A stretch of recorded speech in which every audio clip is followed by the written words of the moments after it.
Chapter 5. Ritual. Free? Free things cost the most. Joe Mingrui silently mumbled and decided that he would not purchase any additional services whatever they were. He would firmly refuse them all. If you are really that capable, try divining that I transmigrated here.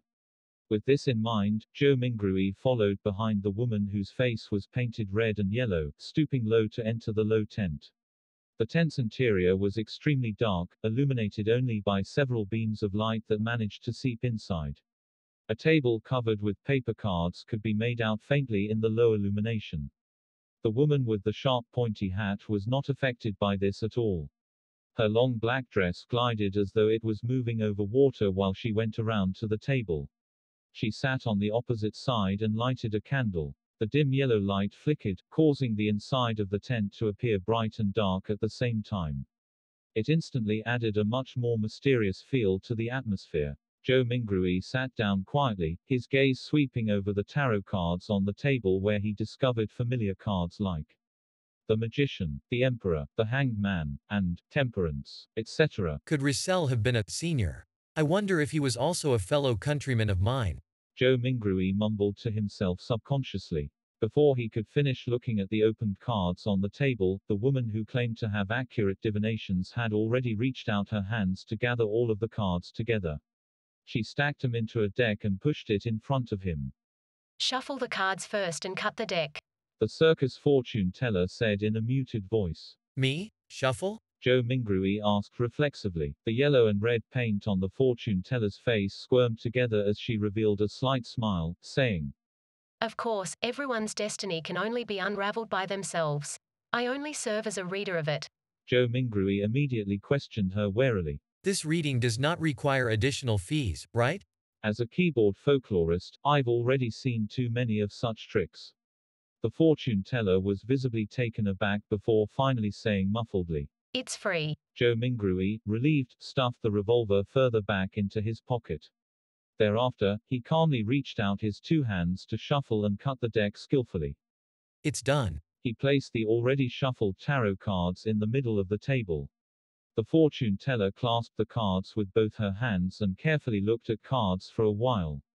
Then, she suddenly opened her mouth and said, I'm sorry, I forgot to ask, but what would you like to ask about? Back when he was wooing his first love, Joe Mingrui had also done research on tarot cards. He asked unhesitatingly. Past, present, and future. This was a type of divination as part of tarot card interpretation. 3 cards when opened sequentially symbolized one's past, present, and future. The fortune teller nodded first, then curled her lips to reveal a smile and said, Then please reshuffle the deck. You can only truly get the cards you want if you know what you would like to ask about. Were you fooling me just now? Do you have to be this petty? Didn't I only ask a few times if this would be a free service? Joe Mingrui's cheeks twitched a little. He took a deep breath and took the tarot deck back to reshuffle and cut it. There won't be any problems this time, right? He placed the already cut deck back onto the table. No problem. The fortune teller reached out her fingers and picked a card from the top of the deck. Then she placed it on the left side of Joe Mingrui. Her voice was going lower and lower as she spoke. This card symbolizes your past. This card symbolizes your present. The fortune teller placed the second card right in front of Joe Mingrui. Then, she picked the third card and put it on the right side of Joe Mingrui. This card symbolizes the future. All right, which card would you like to see first? The fortune teller raised her head up after completing her placement of the cards and gazed deeply at Joe Mingrui with her grayish-blue eyes. I'll have a look at the present first. Joe Mingrui said after giving it some thought. The fortune teller nodded slowly and flipped over the tarot card that was directly in front of Joe Mingrui.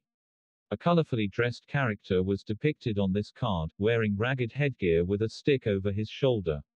There was a bindle hanging on the end of the stick and a puppy was following behind him. It was numbered 0. The Fool. The fortune teller lightly read out the name of the card with her grayish-blue eyes affixed on Joe Mingrui. The Fool? The 0 card of tarot? A start? A fresh beginning with all kinds of possibilities? Joe Mingrui was not even considered an amateur enthusiast of tarot, so he could only make a rough interpretation based on his own impressions of tarot. Just as the fortune teller was about to say something, the cloth curtains of the tent was suddenly lifted open. The ray of sunlight that shone in was so blinding that it caused the back-facing Joe Mingrui to instinctively narrow his eyes. Why are you impersonating me again? It's my job to handle the divination for people. A woman's voice growled angrily. Return to your post quickly. You must remember that you're just an animal trainer. An animal trainer? Joe Mingrui's eyes had already adapted to the light by now. He saw a similar-looking woman who was also wearing a sharp pointy hat in a black dress, with her face painted in red and yellow as well. The only difference was that she was taller and had a slimmer physique. The woman who was seating in front of him immediately stood up and said disgruntledly, Don't mind this, it's just that I like doing this. But I have to say, my divination and interpretation can be really accurate sometimes. I'm serious. She spoke and lifted up her dress to go around from the side of the table before quickly trotting away from the tent. Sir, would you like me to interpret your cards for you? The real fortune teller looked at Joe Mingrui and asked with a smile. Joe Mingrui's lips twitched and asked her sincerely, Is it free? No. The real fortune teller answered. Then forget it. Joe Mingrui pulled his hands back and put them into his pockets. He clutched his revolver and money before stooping again to exit the tent. Damn, he actually got an animal trainer to be his fortune teller? Was an animal trainer who didn't want to be a fortune teller not a good clown? Joe Mingrui very quickly put this matter behind him. He spent 7 pence at the lettuce and meat market for a pound of not-so-great mutton. Then, he also bought some tender broad beans, cabbage, onions, potatoes, and other items.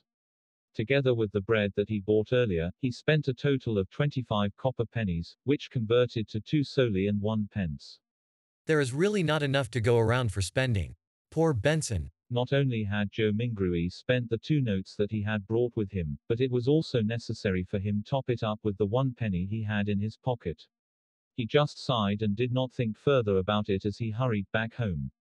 With the staple food, he could now carry out the luck enhancement ritual. After the second-floor tenants gradually left, Joe Mingrui was still in no hurry to carry out the ritual. Instead, he translated the blessings stem from the immortal Lord of Heaven and Earth, and related phrases into the ancient Phazak language, as well as the Loan language. He was intending to try the ritual again the next day in those local languages if the original incantation did not take effect. After all, he had to take into consideration the differences between the two worlds. In Rome, do as the Romans do. As for translating it into an ancient ritual prayer that used the dedicated Hermes language, Joe Mingrui had a difficult time completing it due to his lack of vocabulary. After readying everything, he finally took out the 4 loaves of rye bread. He placed one in the corner where the coal stove was originally, one at the bottom inner side of the dress mirror, one at the top of the cupboard where 2 walls met, and one at the right side of the study table where miscellaneous items were kept. With a deep breath, Joe Mingrui came to the center of the room and spent a few minutes to calm himself. Then, he took a solemn step forward and went in a counterclockwise direction in the shape of a square. When he took the first step, he chanted in a low whisper. Blessings stem from the immortal Lord of Heaven and Earth. The second step, he sincerely chanted. Blessings stem from the Sky Lord of Heaven and Earth. The third step, Joe Mingrui breathed out a whisper. Blessings stem from the exalted Thirch of Heaven and Earth. At the fourth step, he spat out a foul breath and meditated in concentration. Blessings stem from the celestial worthy of heaven and earth. When he returned back to the original spot, Joe Mingrui closed his eyes and waited in his place for an outcome. He had some anticipation in him, some unease, some hope, and some fear. Could he make it back? Was there going to be any effect? Could there be some unexpected situation? The unknown in front of him was tainted with the crimson light of hope. Joe Mingrui's thoughts were swirling in his head and was finding it difficult to quell it. It was at this time that he suddenly felt the surrounding air seemed to stop, becoming thick and mysterious. Immediately after, a low whisper could be heard beside his ears that sounded at times real, at times sharp, at times imaginary, at times alluring, at times maniacal, and at times crazy. He clearly did not understand the murmuring that went on, but Joe Mingrui still couldn't help himself from wanting to listen to it and distinguish what it was saying. His head was in pain again. It was so painful that it felt like someone had stuck a steel drill rod into it. Joe Mingrui only felt like his head was going to explode. His thoughts were filled with a psychedelic of colors. He knew that something was wrong and tried to open his eyes. However, he wasn't even able to complete such a simple action. His entire body was getting tighter and tighter, and it felt like he could just break apart at any time. At this time, a self-mocking thought came up in Joe Mingrui's mind. If you didn't seek death, you wouldn't die. He could no longer bear with it. Just as his mind was going to break, the murmuring of voices faded away and his surroundings became very quiet. The mood was an erratic one. It was not only the mood, Joe Mingrui felt his own body going through the same sensations as well. He tried once more to open his eyes, an extremely easy task this time. A grey fog appeared over his eyes, haziness, vague, and endless. What's with this situation? Joe Mingrui suddenly looked around him and then lowered his head down to discover that he was floating at the edge of an endless fog. The fog was flowing like water and was dotted with a lot of crimson stars. Some of them were enormous while others were tiny. There was a sense of them being hidden in the deep depths, while others floated over the surface of this water-like fog.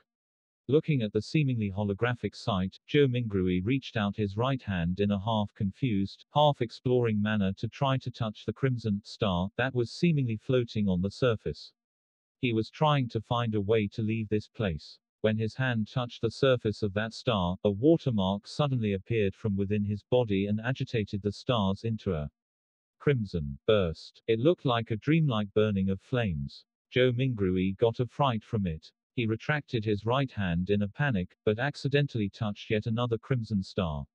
As a result, this star burst with splendid light as well. In turn, Joe Mingrui felt his mind empty and his spirit dissipated. In the Loan Kingdom's capital, Backland, inside a luxurious-looking villa at the Royal District, Audrey Hall sat in front of a dresser. The markings on it were antiquated and there was a cracked bronze mirror on the surface. Mirror, mirror, awaken. In the name of the Hall family, I command you to awaken. She switched between many different sayings, but there was no reaction from the mirror at all. After more than 10 minutes, she finally chose to give up and pouted her lips in grievance. She said in a soft murmur, Father was indeed lying to me. He always tells me that this mirror was the treasure of the Roman Empire's Dark Emperor, and that it is an extraordinary item. Her voice trailed off. The bronze mirror which rested on the dresser suddenly glowed with a crimson light that shrouded her completely.